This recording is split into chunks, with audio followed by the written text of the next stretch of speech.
கர்த்தருடைய பரிசுத்த நாமத்துக்கு ஸ்தோத்திரம். கர்த்தர் நல்லவர். சங்கீதம் 128 5-6 வசனங்கள்.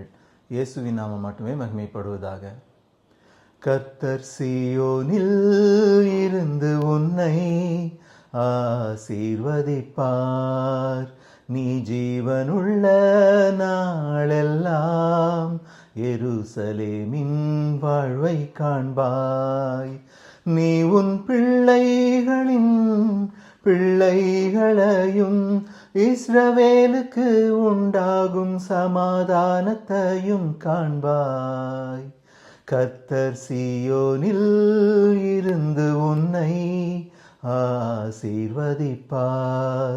நீ ஜீவனுள்ள நாளெல்லாம் எருசலேமின் வாழ்வை காண்பாய். நீ உன் பிள்ளைகளையும்